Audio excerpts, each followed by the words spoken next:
Hello and welcome to StratNews Global. I am Nitin Gokhale, and with me is a special guest, Ambassador Gautam Bambawale, our envoy to China not very long ago, and of course, High Commissioner to Pakistan, Ambassador to Bhutan, and someone who's dealt with the China question, even in the headquarters in the Ministry of External Affairs. Ambassador Bambawale, welcome and thank you for joining us. Thank you. Thank you, Nitin. I don't want to go into the specifics of the incident that happened, escalated on the border, where we have lost unfortunately 20 soldiers, at least 20 soldiers on Monday. But I want to take you to a larger question as far as India-China boundary issue is concerned. You've dealt with the Chinese, and what surprises many people who don't watch China-India relations is that why has it come to this pass? Why have the Chinese become so aggressive suddenly despite so many protocols, so many agreements? That is a very good question, Nitin, and let me see if I can throw some light on it for you and your viewers and your listeners. As you are aware, there is no boundary between India and China.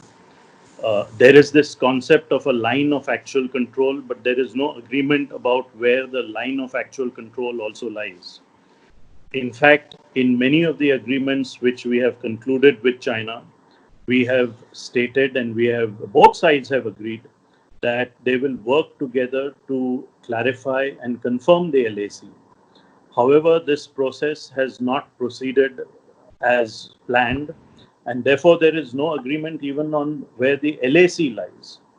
Now, the Chinese, as you know, have their ideas, their perception of where the LAC lies in different parts of the boundary, and India has its own perception. Now, why this current standoff has occurred is because the Chinese army, the PLA, has been trying to make an attempt to change its ground positions, to advance its ground positions, if you like, to coincide with its own idea of where the LAC is. Now, we have conveyed to them many times over so many decades of talks that we do not agree with what your conception of the LAC is. And therefore, all the agreements that we have concluded, 93, 96, 2005, 2013, all these agreements were aimed at ensuring that even under these conditions, that peace and tranquility will be maintained. This time, what has happened is that the Chinese have broken each of those agreements. They have broken many tenets in each of those agreements, and they have even broken many of the standard operating procedures in each of those agreements. And their attempt has been basically to move their ground positions to where they believe the LAC lies. So they are trying to demarcate or decide the LAC unilaterally, which of course we do not agree to, and therefore the Indian Army stood up to the PLA and even forced this face-off or standoff, which has occurred in several parts of the western sector of the India-China boundary.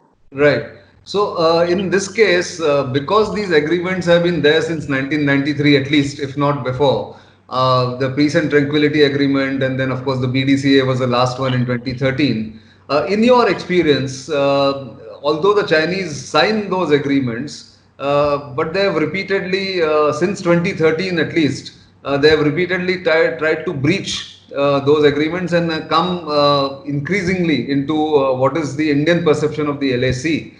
Do you think it is something like they are trying to not only change the ground position, they want to sort of have a upper hand in any eventual negotiations that take place and say, we are here, we were there since say 2018 or 2013, and therefore it is our side of the boundary. Something of that kind they are attempting to do? Yeah, absolutely. As you know, actual control is a large part of, formulating or resolving a boundary.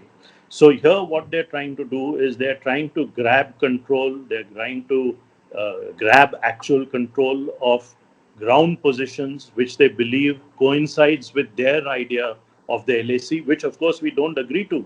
We have known that we don't agree to it since the 1950s. And Right. all the agreements were aimed at avoiding the kind of situation which has just occurred in Galwan. Of course, there have been many face offs, there have been close proximity situations in the past, and we have always known that when there are close proximity situations between two armies, between soldiers of two armies, the probability of such close proximity situations spiraling out of control is quite high. So far, till 2020, this has not happened. But this year, of course, it has spiraled out of control because the numbers are so huge, much larger than in the past.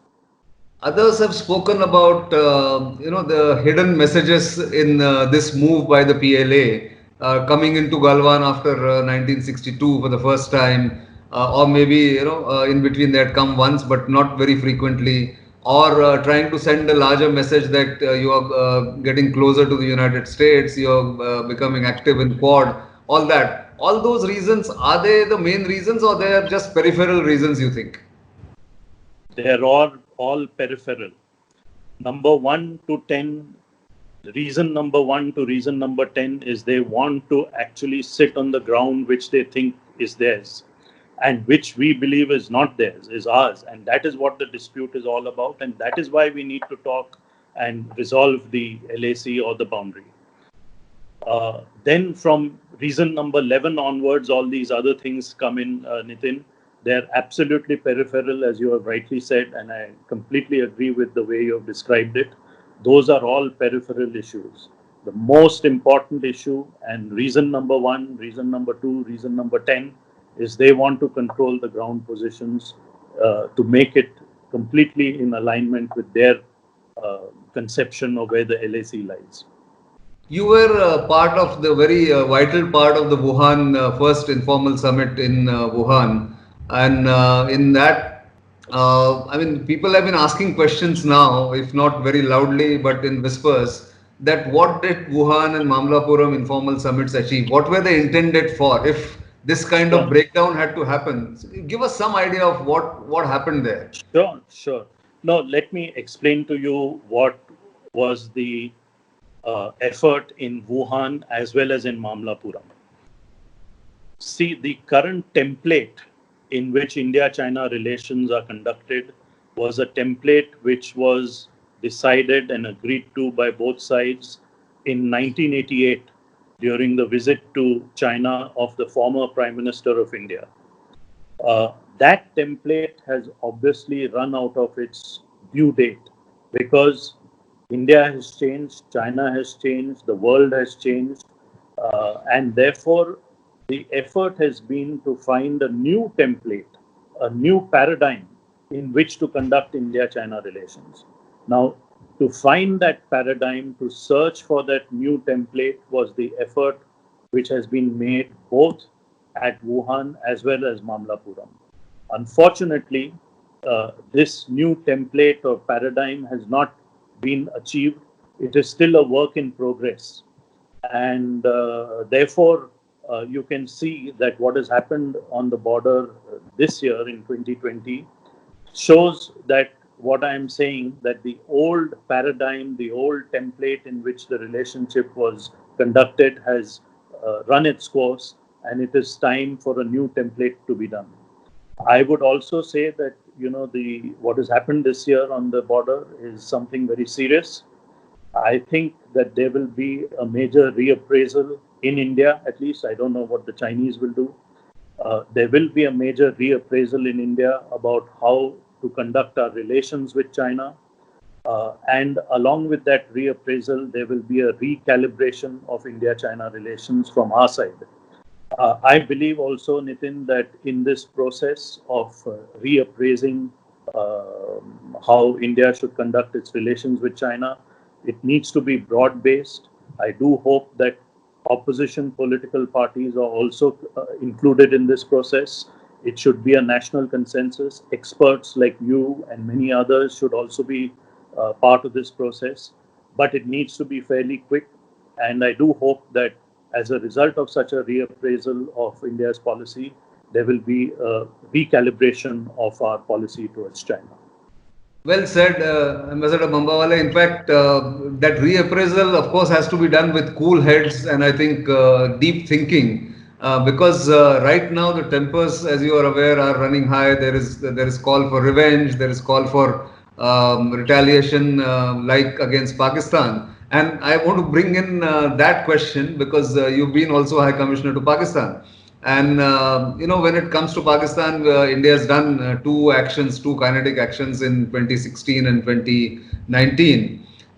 So people also are now, talking about why we don't take similar actions against China. And I want you to give us that, difference between dealing with Pakistan and difference in dealing with China. Yeah. No, I completely agree with you that the reappraisal must be undertaken in a cool, calm, rational manner. There is no need for any hot headedness in this process, because only then will you come to good, rational decisions. The nature of the boundary is quite different between India and China and between India and Pakistan. In the India-Pakistan boundary, there are settled areas very close to both the borders. There are large populations very close to both to the border and the LOC between India and Pakistan. With China, it is in a very remote location. So there are big differences between the two boundaries, and I think we need to, as you rightly said, make a cool, calm, rational reappraisal of our policy towards China, and only then implement some of the decisions which may come out of that reappraisal, whatever those may be. In a way, and this is my last question to you. In a way, I think this moment, the 2020 border clash, might define the Asian century in a way, or redefine the Asian century as people are calling, because every nation in Asia would be watching how this pans out, how India and China either recalibrate or deal with each other, because there are spheres of influence which overlap between India and China. Do you agree that the relations in Asia between major powers in Asia itself are likely to undergo some change? I think, I totally agree with your point that the current situation in 2020 is a kind of inflection point in India-China relations, and I have spoken at That's right. length about it. About Asia as a whole, I believe that, there's a coming tussle between different systems with different values, and I think we all know what India's values are. We are an open, democratic, transparent society, economy. And I think we will line up with other countries which have similar values as we do. So I don't know if I've answered your question, Nitin, but I think I've given you a hint about my thinking on this subject. Oh, you indeed have. In fact, I mean, I don't want to call it the cliched clash of civilizations, but certainly values, democratic values versus authoritarian regimes. There will be a kind of contest between the two and the systems, and therefore India will have to really, thread its way through these, navigate its way through the difficult times right now as they seem. But I think we have seen worse crises. It's not something that India is not used to, but hopefully things will settle down and we will find a better way to go forward. Let me quickly react to what you just said, Nitin, just a few more minutes. Sure, sure. I completely agree with you. I'm an eternal optimist. I am very confident that India will negotiate these difficult times and that we will come out ahead. We will come out stronger, and we will come out with a very strong economy, polity, society. So I'm very confident of that, despite the fact that there are many clouds in the skies today. But the sun has to break through those clouds sometime. So, on that optimistic note, Ambassador Bambawale, thank you very much for your time and speaking to us. Thank you.